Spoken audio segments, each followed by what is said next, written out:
You're listening to an Anazao Ministries podcast. Have you ever read a Moon Knight comic? Not a lot of people have. It's okay if you haven't. Hey everyone, welcome to Systematic Geekology. We are the Priest to the Geeks. This is a bonus episode where we're going to be reviewing Moon Knight by Brian Bendis and Alex Maleev. We're going to talk a little bit also of the Moon Knight. Who's the other one that we've read recently? Charlie Houston. Charlie Houston. And I know David Finch did the art on the other one that we're going to mention. Mostly talking about the one by Brian Bendis. If you don't know who Moon Knight is, this is great. We did a previous episode about superheroes with mental health disorders where we talked a lot about the character of Moon Knight. This episode's coming out the day of the premiere of the Moon Knight series on Disney Plus. So here we're just kind of doing a deep dive into a specific comic that we wanted to take time to read preparing for this show. I am Joshua Knoll. I am a fourth year biblical studies student at North Greenville University, and I've done a lot of geeky stuff lately. Primarily, I have started reading a lot of Moon Knight comics, like too much. I'm getting on people's nerves. I just only talking about Moon Knight. Well, happy Moon Knight Day, Joshua. Happy Moon Knight Day. Today, this is coming out on, as you said, when this very hyped Disney Plus TV show. They've done great things with their Marvel characters through Disney Plus, and we get another one with Moon Knight, and we'll see what they do with this one. How's it going? I am Chill Will from Chapel Thrill, and I'm geeking out because I'm on the doorstep of the University of North Carolina. My church is here in Chapel Hill, and I have a team that's going to the Final Four. So I'm geeking out hard on March Madness basketball. And I don't know when you're listening to this, but man, they're going to meet Duke in the Final Four. And I'm very nervous and stressed out and very happy and excited and geeking out hard on that. That's the first time those two in-state rivals have met in the Final Four, isn't it? It is. And me here sitting in Chapel Hill right now, Durham's and Duke 8 miles down the road. So it's crazy that those two teams have to travel all the way to New Orleans to battle against another. Coach K's revenge or vengeance game to try to beat the Tar Heels for them beating him in his last game in their home turf. And so we'll see how it pans out. And I'm excited because, Joshua, many years ago, I started a God Loves Geeks book club in my church in South Carolina. And we would do this thing where we'd pick a reading or a graphic novel or a sci-fi book, and we'd come together, we'd read it, and then we'd come back together and talk about it. And I feel like that's what we're doing right now. We're going to hop into a God Loves Geeks episode, throwback where we read a graphic novel, and now we're going to talk about the graphic novel and the author and the art, and then whatever theological, philosophical themes arise out of it. So we're doing a God Loves Geeks meeting right now. I'm very excited about it. Was the original inspiration for the show, so that makes a lot of sense. It makes a lot of sense. Full circle. Oh yeah, I don't know if you know this, but I'm pretty sure my first Moon Knight comic was when I was 10 years old. You can't see it from here because it's my bottom shelf are my comic books, right? But I think, in order, the most comics I have more Captain America than anybody else, then Hellboy, then Spider-Man, then Moon Knight. I have a good chunk of Moon Knight comics. I've always loved the character. No one else has ever cared about the character, which, is kind of a theme for me. I have a Captain America hat that I had to have sewn on because when I wanted that hat, no one knew who Captain America was. Yeah. So you you didn't sew the hat on your head. No, I sewed the patch onto you. Sewed the patch on. Okay, just making sure. All right, just making sure. Which, hey, maybe we'll get something similar. I've been geeking out on Moon Knight forever, and I'm pretty excited for other people to at least know who he is. I have my doubts and I have my hopes for this coming television series. It's not going to be rated mature, which I find interesting because my first Moon Knight comic was him ripping someone's spine out to use as a weapon. Not sure how you do that if it's not mature, but we will see, Disney. We will see. Yeah. If you can't tell, I'm really excited to talk about this and could probably just ramble on about Moon Knight forever, which is why I have someone here to help me stay on point.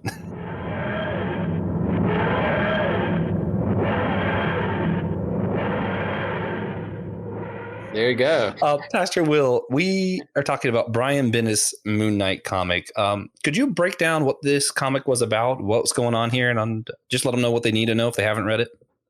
Yeah. So this, and I'll share a little bit. My history with Moon Knight was I grew up on X-Men comics and Marvel comics and in the 80s. And Moon Knight got his own series, or they're trying to play around with his own series during that time. And I did have a friend, we would talk about the X-Men comics. We geek out over that. And he bought a couple Moon Knight comics. And I remember him trying to say, like, this is a really cool character. And like, even last night was a full moon. And I went out on the dock on the beach and I looked up at the moon. I was wondering if this moon guy was going to talk to me and make me the Hooper. I was like, whoa, okay, we're going really deep there, but what 8, 9, 10-year-olds do, wish that the moon gods would call them to be a spirit of vengeance. But so I've always liked the character too, but I never really collected the book as much as I liked it when he showed up in cameos or the West Coast Avengers, or he would be a guest star in some of the other books I would read.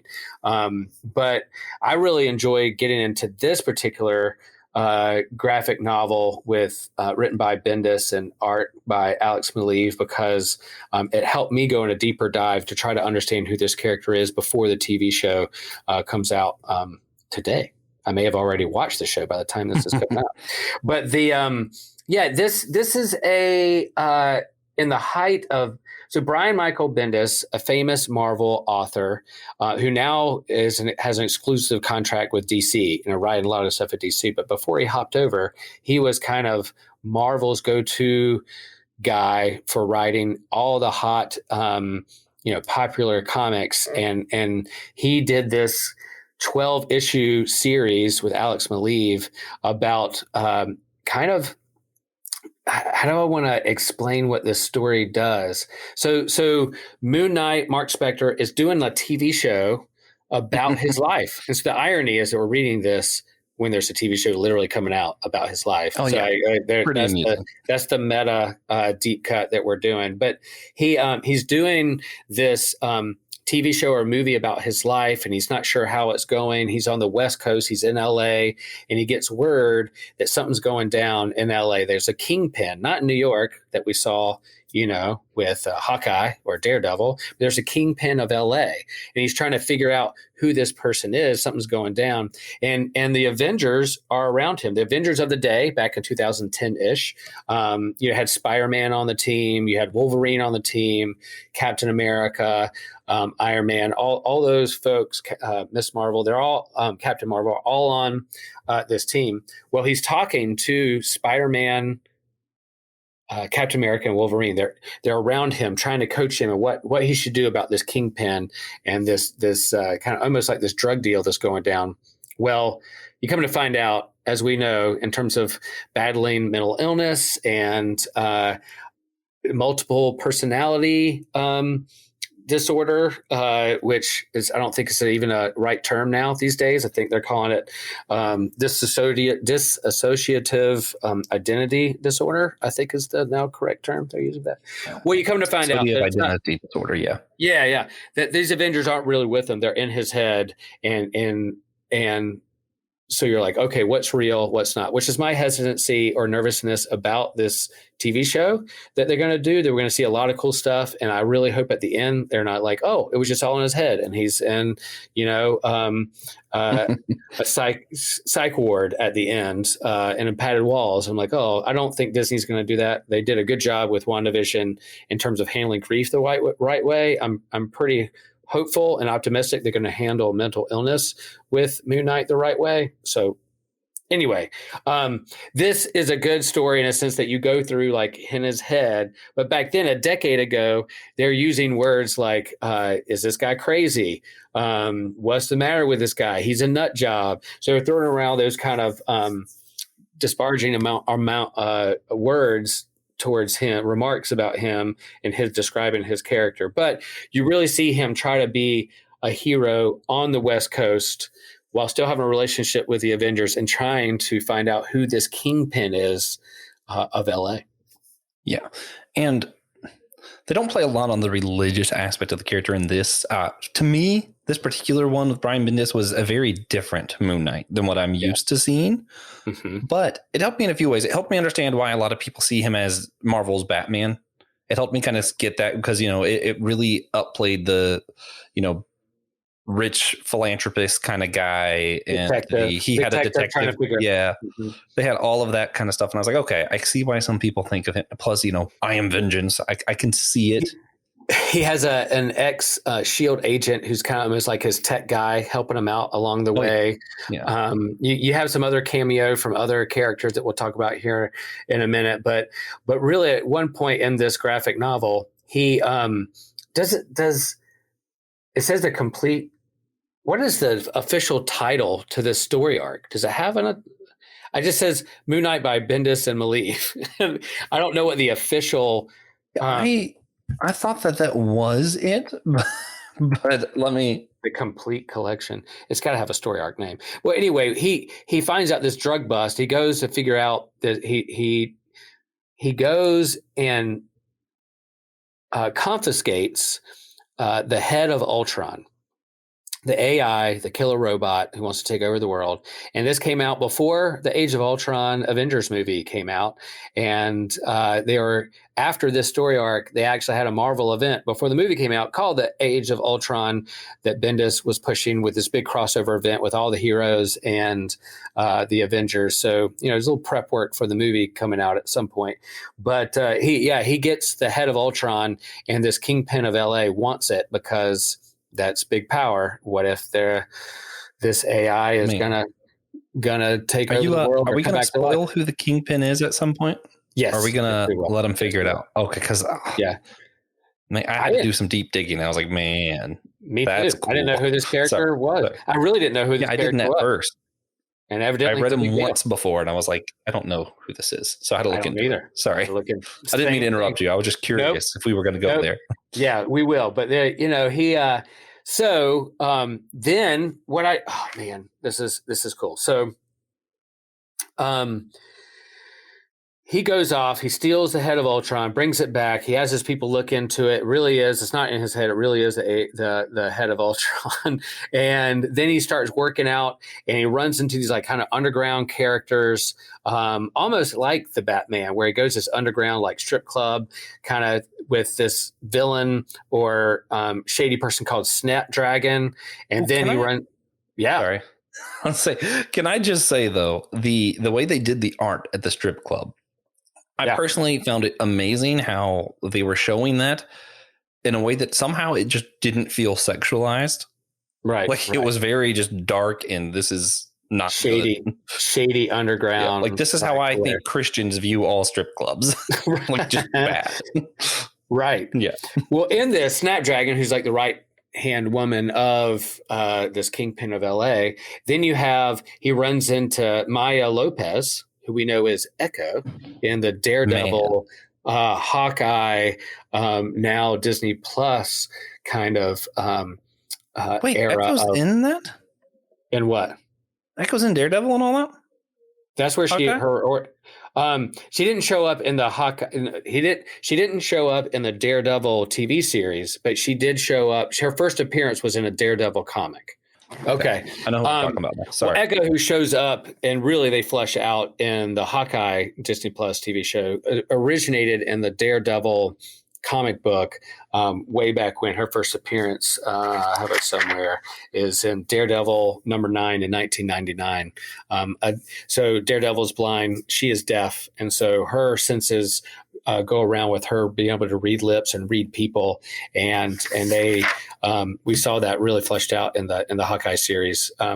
But she is also sent by the Avengers to investigate, and so he ends up, Moon Knight teams up with Echo, and they're trying to hunt down, and there's this kind of tension. He really likes her. There's times when he's wearing his mask. She's like, take your mask off. I can't read your lips. I don't know what you're saying. And he finally takes those it are off. funny moments. Yeah, very funny moments. But then like there's this whole villain team called the Night Shift that I had no idea about. And I feel like I know my Marvel comics pretty well. It's a deep cut. The Night Shift, this team around that the kingpin of LA would send out, and this villain called TikTok before there was even the social media avenue of TikTok. So I feel like that's kind of fun. But then these kind of voices in his head, these Avengers, and I think Bendis captures Spidey's voice really well, and Wolverine's head really well, and Cap's voice really well. And what Bendis does well, he's always been like king of dialogue.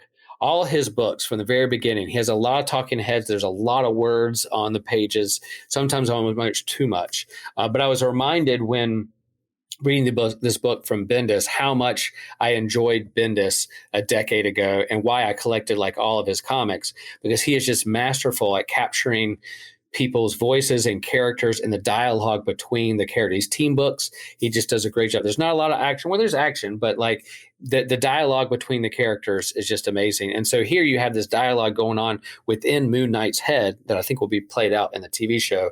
But he's what is real, what is not, who is he talking to? And eventually the Avengers do show up because they're like, get word that has Ultron's head.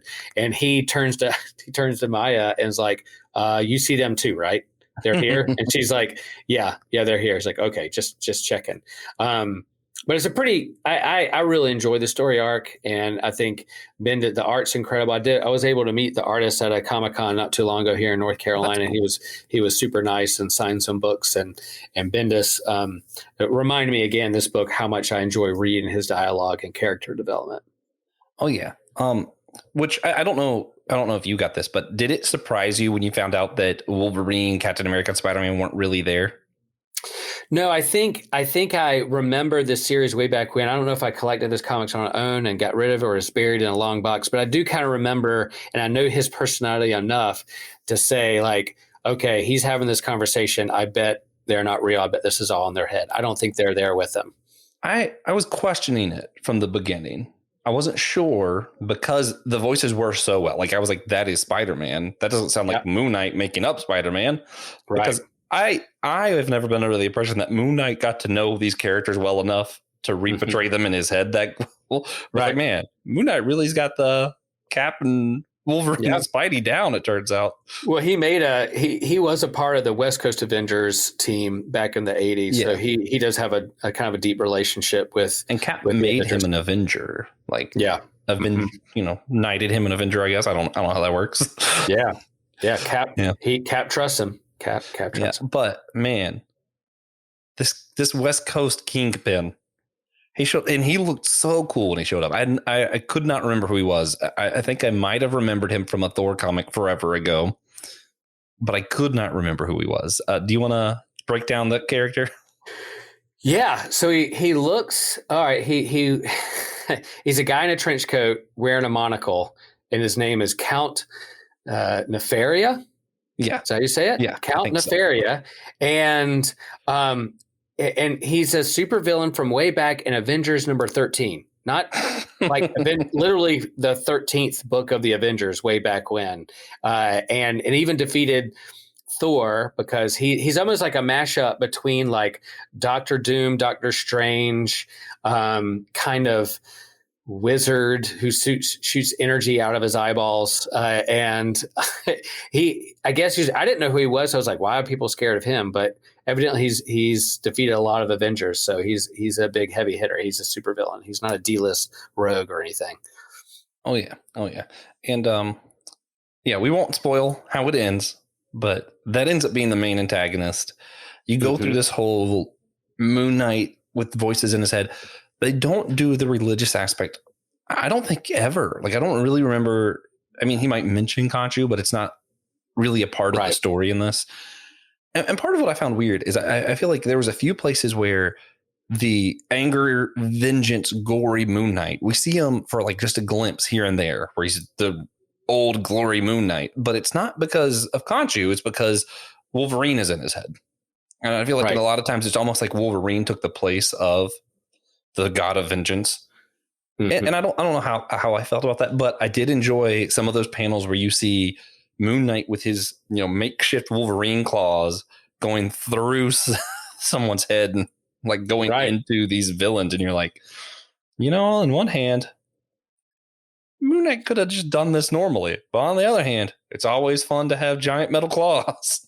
Yeah, so he kind of takes on the personalities of, Spider-Man, Wolverine, and Cap. He even gets like a shield that looks like Cap's. He creates web shooters out of the other hand that doesn't have the claws on it for Wolverine. So he's embodying all the Avengers in himself, and it's almost like that, kind of stereotypical devil on one shoulder, angel on the other. What voice you're going to listen to, kind of thing. So you have like Wolverine going, "Do it, do what you do, kill him," and then Cap's like, remember who you are, and then Spidey's there for kind of comic relief, but also they're reacting as he would too. So part of this, it does handle, kind of mental illness, the voices in your head, who you're going to listen to, what wolf are you going to feed, you're going to listen to the angel or the devil, what are you going to listen to, and guide your life, what's your team that support you, and we can talk more about that a little bit later on, but yeah, I think Bendis is so good with dialogue. Having all those going around,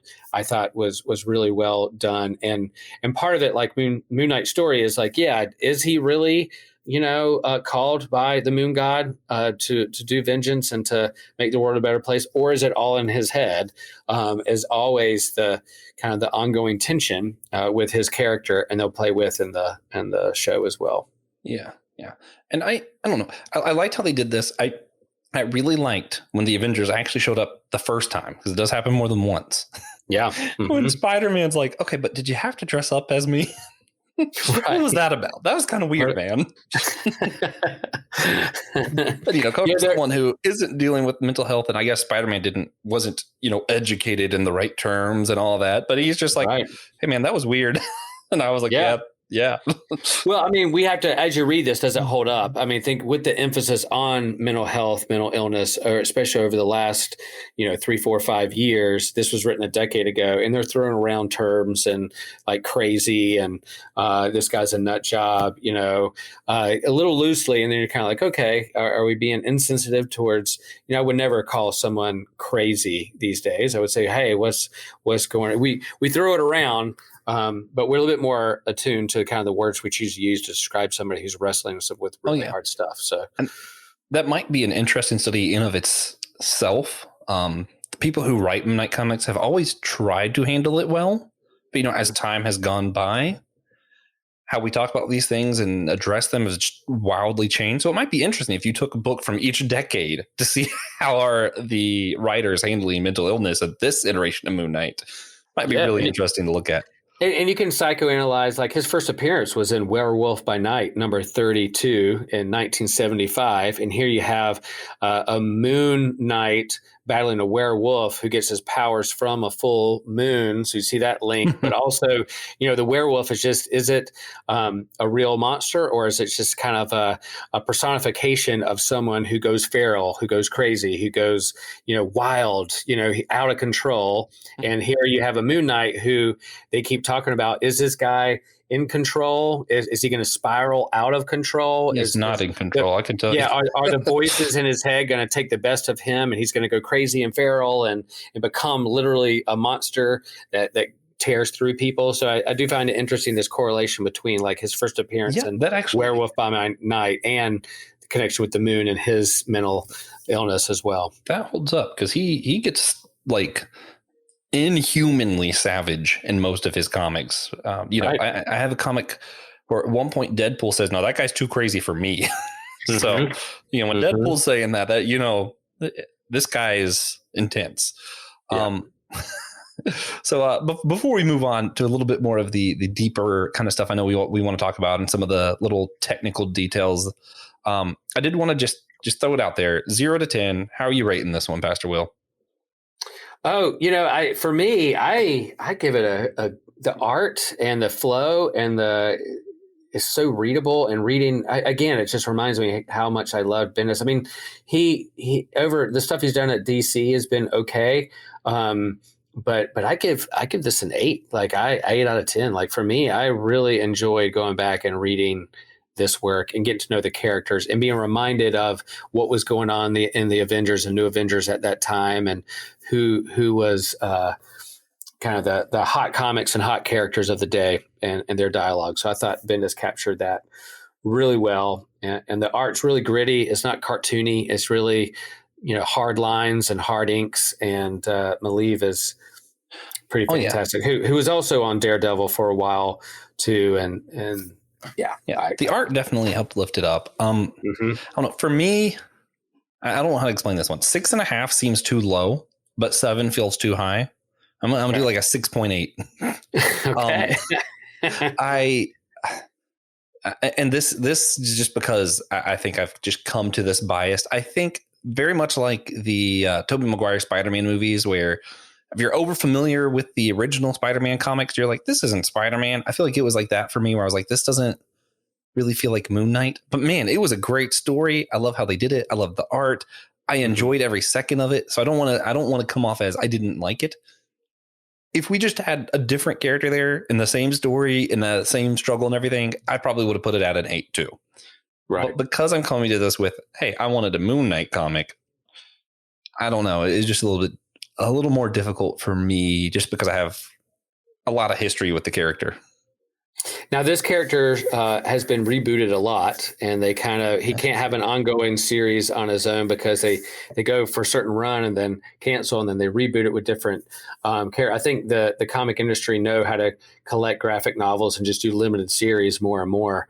But do you think over the course of the time that if somebody says I want to take on Moon Knight because he has these different personalities and he has kind of a background that can be reconned and rebooted because you don't know what's real or not, it's kind of easier. How do you feel about the constant reboots? Does this fit in line with him, or do you feel like this was kind of an outlier, but the other ones do a better job? Like you said, with the Charlie Houston and David Finch. Yeah, I think the Charlie Houston David Finch does a much better job. Primarily because a huge part of the character is about his religion and questioning whether or not that's part of the mental illness. And I just didn't see that in it. Plus, for me, Moon Knight involves a certain level of gore. If there isn't someone's spine getting ripped out, or, if you feel comfortable with a 14-year-old watching it, I'm like, I'm not sure if that's Moon Knight. Not because of the language like that. He's just similar to a Deadpool, like you said. Yeah, he's just so gory. And that's the only reason I think that's important. Not because I like gore, because that's part of his struggle. That's part of what makes him continually get more and more scarred mentally, is because this God supposedly is causing him to do things like cut someone's face off, rip a spine out. And, when you see these things and you've done these things, especially when you don't feel like you're in control, it just piles up and it piles up. And it speaks to who the character is, because he doesn't want to be that, but this God is making him like that. Right. And, I don't know. So I think some of the other ones definitely do a better job. I like the why can't I remember this guy's name? Is it Houston?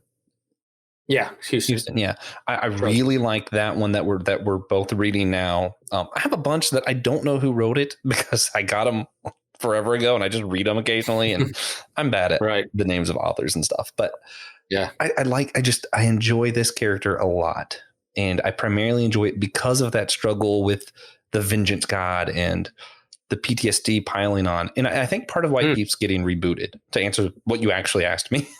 Yeah. I think we like character progression. When we're watching a show, we watch Spider-Man. We like to watch him grow. We like to see him change. Mm-hmm. And part of the design for this character is he can't grow. He's stuck. Like, that's part of the design.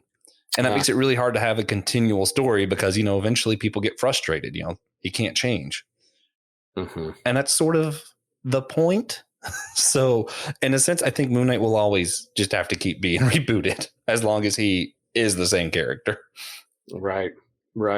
Well, do they get, maybe we want to ask the question of, do they get the mental health issues right in this book? How do they handle it? And we've talked a little bit about that, but is the reason that he keeps getting rebooted or redone is because we learn more about mental illness? Like, all right, 5 years have gone by. Let's do this character again, but handle this in a different way. Not just as a comic relief for someone who walks in the room and you get to throw a crazy joke at them. Or is it like, oh, we're really going to this is someone who's really wrestling with something super deep and legit. And how do we handle that out and help tell that story in a way that helps others deal with what they're wrestling with in their own lives?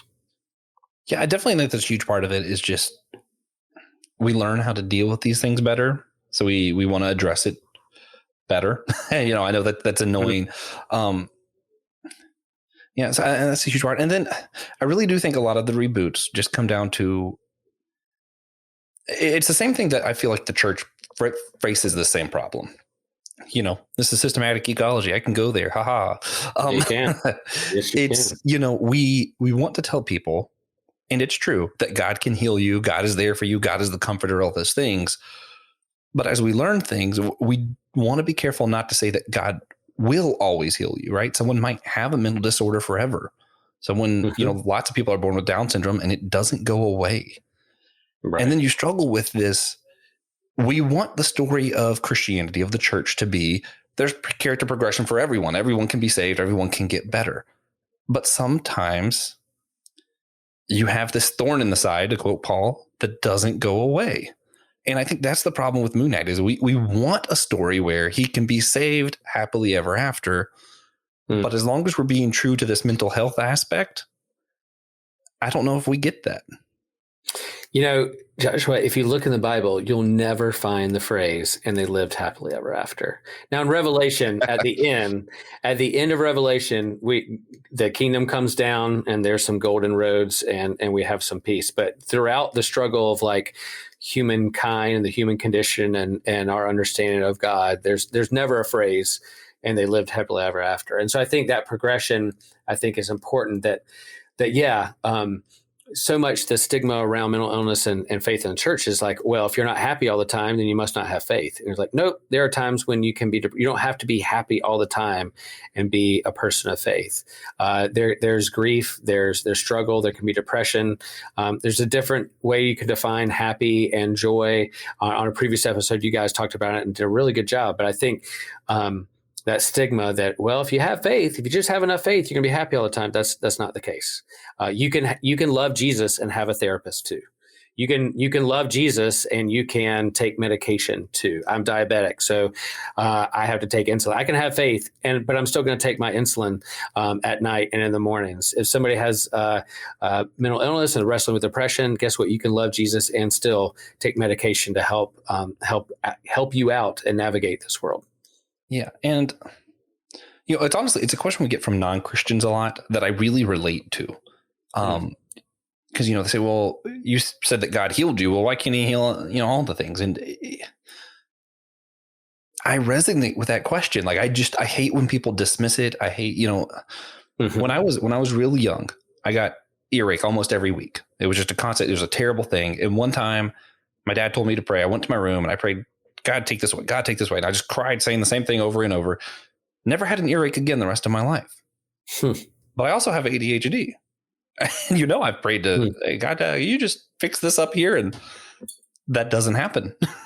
So it's like, well, right. Well, God, why'd you pick this one? Why didn't you pick this one? I don't know. Well, yeah. And I think, we're going to go down the road of like God's action in the world and why God chooses to act in some ways and not others, and whatever our place and our role as being agents. And that same way goes into like this, top back to Moon Knight. He's called by this God to be this God's right hand person in the world to do vengeance and make the world a better place or whatever. What are we? We're called. God uses us, our hands and feet in the world, to be loving agents of grace, ambassadors for the Lord. It's like, where's our role? What does God work through us, or other? That bigger, larger question for another episode. But I think those are all great questions, and that's what's so cool about this book. It's just a Moon Knight book. It's just someone writing, a comic book, but yet like what we do with God Loves Geeks and Systematic Ecology is we look at it and it takes us down these roads to ask the bigger questions about, what is the nature of God? What's the nature of us? And then how do we wrestle with things like mental illness and healings or no healings in the world in which we live and navigate? Which, hey, let me pile on one then. Okay. Because we were talking about, don't have to be happy all the time. The Bible does say, the joy of the Lord is my strength. But then we also see, Jeremiah, who, as someone who's aware of mental illness, health stuff at all, you read that and it's really hard not to think he had depression when you read the stuff that he said. Oh, well, where was the strength? where was the joy of the Lord? Yeah, and I think there's a difference between joy and happiness. Joy is a deep inner security or trust that there is something larger than myself, that I'm a part of a larger story. Happiness is an emotion, anger an emotion, but what is the red thread that's going to carry you through your life? And it's to kind of, you can have the joy of the Lord and still be like super pissed that there's a war going over in Ukraine. You can have the joy of the Lord and be secure in your faith and still be like, yep, I am really upset that my best friend is going through this, or my favorite drummer of my favorite band passed away. And you're like, okay, I'm wrestling with those things, and you can have the stages of grief and still have like a certain sense of joy, security that God is with you and going to carry you through it. I promise I'm done after this. No, because we're talking about, you can have this and be saved. You can have this and, still whatever. And, we talked some about this we did a review of Surprised by Joy. Me and Joe did. So if you guys go back to the older episode, check that out. And, we talk about, you can be angry and still be saved, right? When it comes to some of the mental health stuff, I do wonder, and hey, maybe this is too far. Maybe we shouldn't go there. But can someone have Down syndrome and be saved? Can someone with why can't I remember how to say it? Dissociative identity disorder. Yeah. Can someone, what if part of them is someone who believes in God and, sees this, but they have a voice in their head that doesn't believe in God? Well, what happens in that scenario? Yeah. And I'm of the mindset of that someone being saved isn't reduced to someone's cognitive abilities. It goes beyond and deeper than those things. So yeah, if somebody has cognitive disabilities and can't make the same rational thoughts or read a systematic theology book or understand Thomas Aquinas the same way I do, then I'm not going to question their salvation. That I'm of the mindset that God's grace is grace. It is a gift. And yeah, there's responsibility that comes with that. There's discipleship, there's conversion, there's growing in that faith that comes along with that. But I don't think our salvation is reduced to our intellect or cognitive exercises that we make in our lives. Yeah. And this might sound like a cheesy church thing to say, but also, like I was talking about, like the Moon Knights, you could probably look every decade and see we address mental health completely differently. The good news is God's understanding of mental health has been exactly the same this whole time. Yeah. He knows all of it.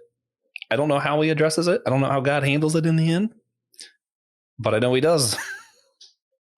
And it's a topic to keep thinking about. And my recommendation later on, I have something for us I'd love for people to listen to. But I think, that when you read things like this, or even when you're watching this Moon Knight show, where does faith coincide or intersect with this show? Yeah, it's going to be fun. There's going to be some cool costumes. It's going to be awesome moments. We're like, whoa, how cool is that? And there's going to be moments like, wow, he's really wrestling with things. And how does faith play a part of that? What is the nature of God? Is it a vengeance God, moon God? Or is there a pantheon of gods who just have us on puppet strings? Or do we believe in a different kind of God that governs and oversees a universe that does have a moral arc to it that leads to love and grace in the final end of all things. Well, speaking of moral arc, it does bring me to my last question. I promise. Mm-hmm. First, I want to get your take. So we talked about the Moon Knight by Bendis. We both started reading, which I just finished today, Charlie Houston's Moon Knight, art by David Finch. That arc is phenomenal. There's one page where Moon Knight is breaking his legs. He's falling down this stairway or whatever during this battle. And the whole background of the page is this giant full moon, beautiful coloring. Sorry, every now and then you have a page or a panel of a comic that's just so beautiful you have to mention it. Yeah. That was one of those for me. How do you feel about what you've read so far in the Charlie Houston Moon Knight? Yes, definitely grittier and gorier. A lot of blood, a lot of teeth, a lot of broken bones. But again, part of me with Moon Knight is like, how can you tell a different story? I still feel like he's wrestling with like his identity. There's a different religious. I mean, he's literally at the statue of this Moon Knight, of this moon god, and he's begging, please make me a hero again, or do I want to be a hero? So he's wrestling with his identity, and is very violent. So I like it. But Charlie Houston is a crime novelist and knows how to write detective stories. And I'm not finished with the arc, but the panels and the art and the sequence. Yeah, David Finch came to North Carolina Comic Con as well a few years back, and man, he would talk to you forever. He signed some books, and he was like, "Hey, how's it going?" And man, his work is so good. Anything he does is really great, and I'm amazed at what he can put on a particular page and fill it out. But I liked it. I think it's good. A little different than this one, kind of like the movies we watch. He's like, how can we go darker and deeper and grittier every step of the way? Sometimes you want to just have fun. And not. I feel like the Bendis one was just fun. And this one was more of the, let's get into the story and the dark, gritty stuff. Exactly. This is a teaser for Will and everyone listening. The end of that, I guess it's volume 1. Mm-hmm. He has an interaction with Khonshu, and they unveil a lot of stuff that if you look back through, you're like, oh, that was there this whole time. And some of what's been going on behind the scenes. And there's just this twist that I was like, whoa. And very honest, emotional ending there that I was very satisfied with. I loved it. And I hope you do too. You need to text me when you get to it. Yeah. You text me that panel you were talking about, and you're like, "Oh man, this panel is cool." So I was able to go back and. Oh yeah, that's right. I sent you. I showed a guy at work that picture too. I was like, "Guys, it was just a piece of art that I was like, I need people to see this and appreciate it with me." There was also that in the Bendis one. There was one scene where everything was really dark and gritty. They did a great job of that, of the art looking really dark, where Moon Knight was not flying, but doing his gliding thing. And he was just so white compared to everything else going on, and beautiful. If you could do a good soaring through the sky with your cape flapping in the wind, then you're doing a good job. Yeah. Which, as a side note, this Charlie Houston one reminds us why Moon Knight wears white. Whereas Batman, the Dark Knight, wants fear, wants to surprise his enemies. Moon Knight wants to see him coming. He leans into the fights, the punches, the bullets. He's like, I want the pain. He's something.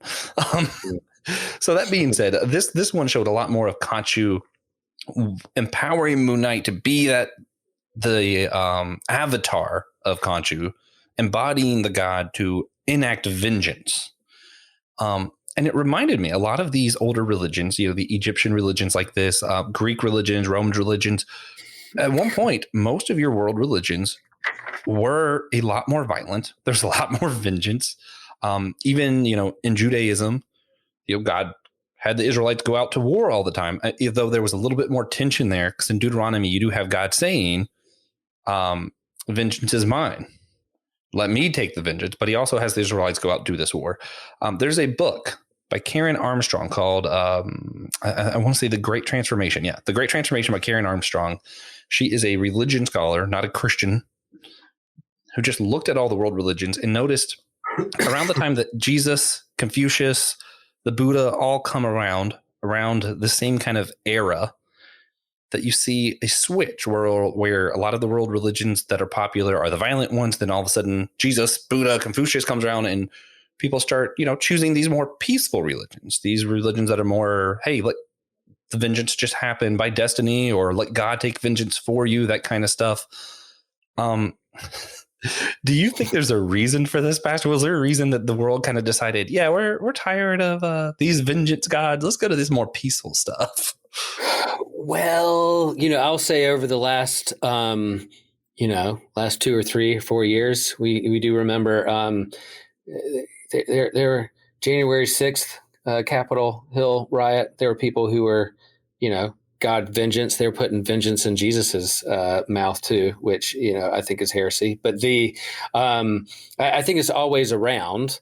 I would push back a little bit in terms of I don't think that God had a personality change when it came to Jesus. I think you have the same God of the Old Testament as you do as the New, and I do think there's all these kind of countercultural.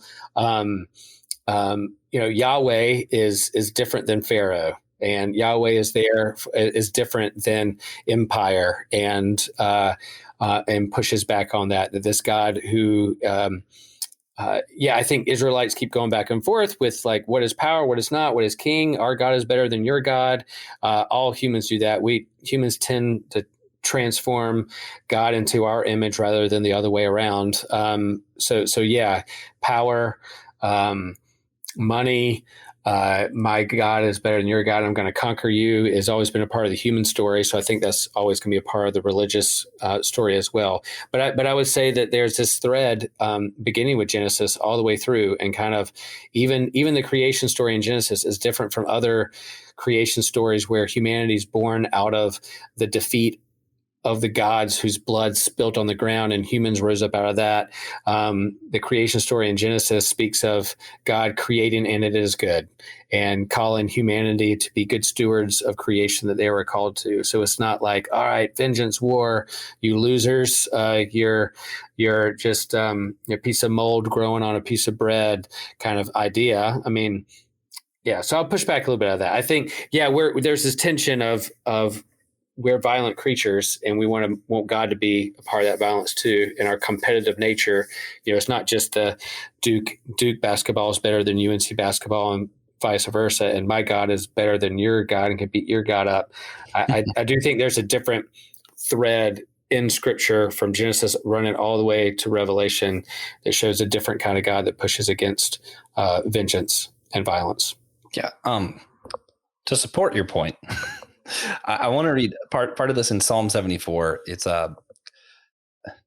very close to, I want to say it's a Mesopotamian story, where in their religion, their God angrily destroyed the Leviathans and the world was born of violence. But in Psalm 74 it says, God, my king, is from ancient times performing saving acts on the earth.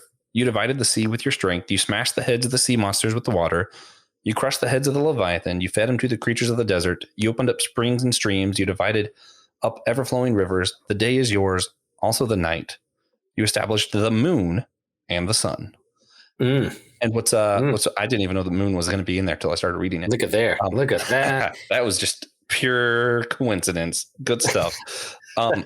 But what's interesting is in this story, God creates the earth by being a saving God who split open the Leviathan. Leviathans represent chaos to the Israel people.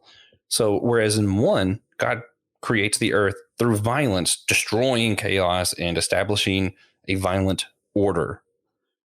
But the Hebrews were saying, no. God saved us by killing the Leviathan. And that is how we have the earth. Two different stories.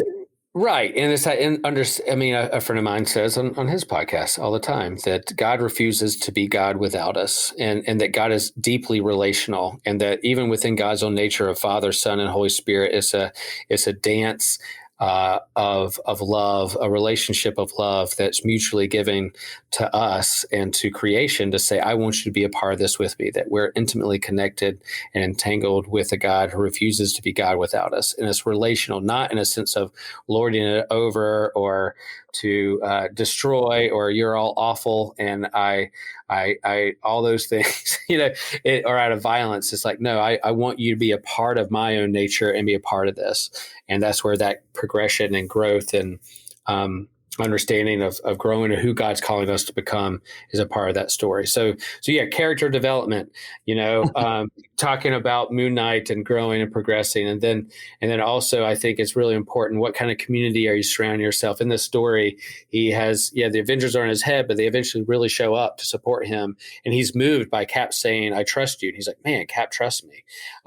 So who are your friends? Who's your team? Who's your support system as you wrestle through life? You don't have to do mental illness or depression depression or grief on your own, you have a team, Systematic Ecology. We're here for you out there. If you need extra help, let us know, message us that you're not doing this on there. We don't want you to feel like that you don't have a support system. Who's the team that you're going to be a part of to navigate this world with? Oh, yeah. And then in the Charlie Houston, I don't know if you're at this part yet, but it's not really a spoiler. There's one villain who is sort of, his whole identity is, I know what someone's going to do. I'm the planner kind of deal. And he is thrown off. And I keep thinking it's going to be because, Moon Knight isn't a normal, a mentally stable person. But that's not what happens. He's thrown off because of Moon Knight's friends showing up when he was told he was a loner and he would be by himself. And he just had no idea that was going to happen. And it was kind of a, hey, who are you surrounding yourself with? I love that answer.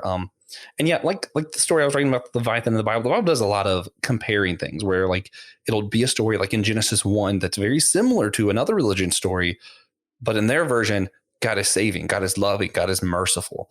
And I think that contrast has always meant to be there. As far as the other religions that started rising up that were more peaceful, here's my best take, and Pastor Will can correct me if I'm wrong, and that's why he's here. No, I'm just kidding. But he can't correct me if I'm wrong. I would guess, and this is a guess, this is just me spitballing here, guys. God was preparing the world for when Jesus came to be open to salvation. Now, I'm not saying these other religions are right or anything like that, but I think that's where you see the earth suddenly taking this turn, because I think a lot of mercy and a lot of grace come from Jesus other than just salvation. Mm-hmm. Now, there is only one way to God. There's only one way to heaven. I'm just guessing that might have something to do with the overall narrative for other parts of the world. I don't know. What do you think, Will? Yeah, and we're doing a series on C.S. Lewis and his Narnia books. He plays around with that a little bit. Truth is truth, love is love, and how that expressed in other cultures, other religions, it still comes from God. That kind of dialogue is love is love, truth is truth, and how we understand that. It's good to have a relationship to be able to dialogue and talk about those things. But I think, Jesus's nature, and there can be other religions and faiths that can be similar because, a universal truth is truth, love is love. Yeah. Now, I'll counter that because I know some people might say this, and this is also just as valid a hypothesis because we don't know. It also could be that Satan saw fit, or, the forces of darkness saw fit to kind of try to mimic the true faith and trick people up. I don't think that's what's happening. But hey, there's all kinds of hypotheses why things happen. I don't know. However, that's why we do these things and talk about it. Talk it out. Oh yeah. But we've been trying not to do a verse every episode because it's not needed every episode. But this fits so well. I need to Romans 12:17-19. We're talking about vengeance here. The Bible says, never pay evil for evil to anyone. Respect what is a sign in the sight of all people. If possible, so far as it depends on you, be at peace with all people. Never take your own revenge, beloved, but leave room for the wrath of God. For it is written, vengeance is mine, I will repay, says the Lord. So many things here that relate to what we were talking about today. Respect what is right in the sight of all people. Guys, you might not be able to trust yourself at all times, and that's why you surround yourself by the right people, right? That's what we were talking about. Have peace with all people. Don't take your own revenge. Don't be Moon Knight if you can help it. Well, if you are, surround yourself with people to hold you accountable, like what happens here. And hang out with that's the really what I'm hoping for this Disney Plus. Usually there's cameos by other characters and other things. So we'll see. This guy's going to be wrestling with a lot, but there's other people around. And I'm curious to see who they tie in, who's going to be a support system, who's going to come in to help him if he goes off base. Or go spirals out of control, who's going to be there to help him out. So I'm looking forward to see how they unfold this. Supposedly, there's not going to be any tie-ins to any of the other big MCU stuff in this series. I don't know if I believe them because they also told me there was going to be no Andrew Garfield in that last Spider-Man. We saw how that turned out.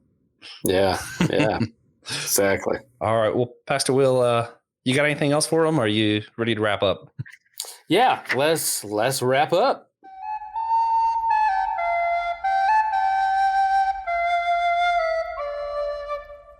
Yeah. So recommendations. What are some things that you mentioned one of the books? What is a recommendation you'd like to? Yeah, let me re-recommend that. The Great Transformation by Karen Armstrong. She talks about how the world changed at one point. She kind of explained that phenomena from her perspective as someone who's not religious, just looking at the history of what changed. And she proposes that we're about to go through another great transformation where we see everything change around the world again. We'll see. For the geeky side of things, because I can't just leave them with something that serious. I rediscovered a comic when in 2016, when I got in my car accident. I was reading through a series that I was going. I don't do this a lot, but I was going to the comic book store, picking this one up every week because I liked it so much, and I never finished it because I forgot about it for very obvious, I think, excusable reasons. I don't think Marvel's not gonna hold me accountable for this. They'll show mercy, I think. But I never got to finish it. It was Rocket Raccoon and Groot. The part that I read was by Scotty Young, but Nick Kosher comes in and finishes it. It looks like the last couple issues have to do with Marvel's Civil War II event. I don't know. Haven't read that. But at least the beginning, a few issues. What I love about this is they're standalone stories. This would be a perfect summertime read. It is one of those. There's an episode where they're putting together a team to play galactic football, and it's just fun. It is just a really fun series of short stories with Rocket and Groot. Highly recommend it. Yeah, Rocket and Groot, we love that duo, right? And so they are capitalizing off of that after the movies. And Scotty Young is a fantastic art, very fun art. It's a style all on its own. No one does Scotty Young. It's great, like Scotty Young. So it's fun. Some of them, honestly, I feel like some of the art, especially in like the Galactic Football episode, really had like a what's it called? Calvin and Hobbes kind of vibe to it. Yeah, it's like these little one-off fun little adventures, and I was like, sorry, I can't recommend it enough. It's so much fun. Cool. Well, I'll recommend two things. One, Brian Michael Bendis wrote a book on how to create comic books called Words for Pictures. And he is the king of words and talking heads. But he named the book Words for Pictures, and it's kind of an outline of how he writes scripts and how he puts comics together, all the work that goes into it.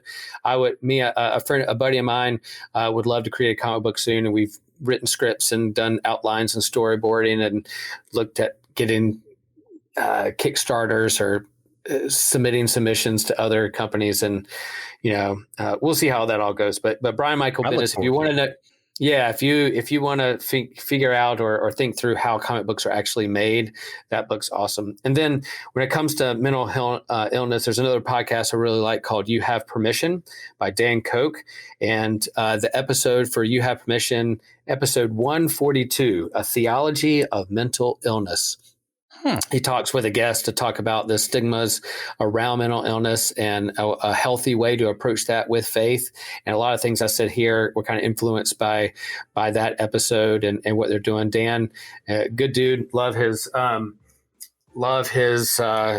posture when it comes to faith in the world. Is it a little bit more on the liberal progressive side, deconstructing side of things, but I love how he handles the big questions and gives people permission to feel what they're feeling and ask what they're asking. So episode 142, A Theology of Mental Illness, is a great listen, and would love to know your thoughts on that out there in systematic ecology land. Let us know what you think.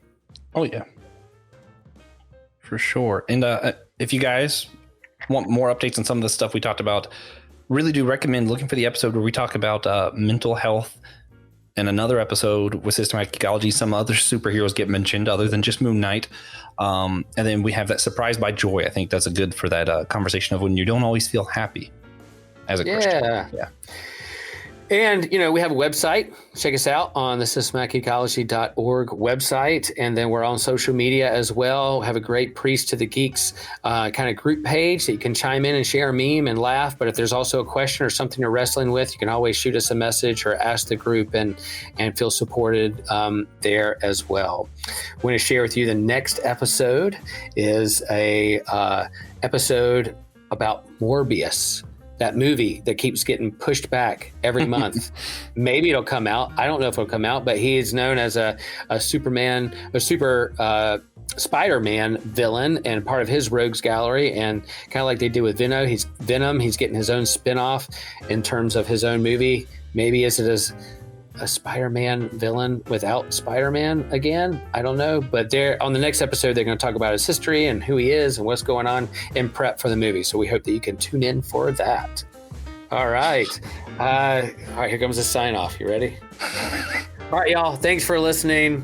We love you guys.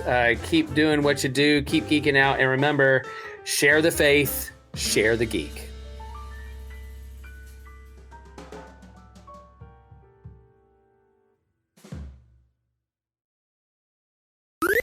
This was an Anazao Ministries podcast. If you enjoyed this show and would like to learn more about our network, be sure to check out the Anazao Ministries podcast network.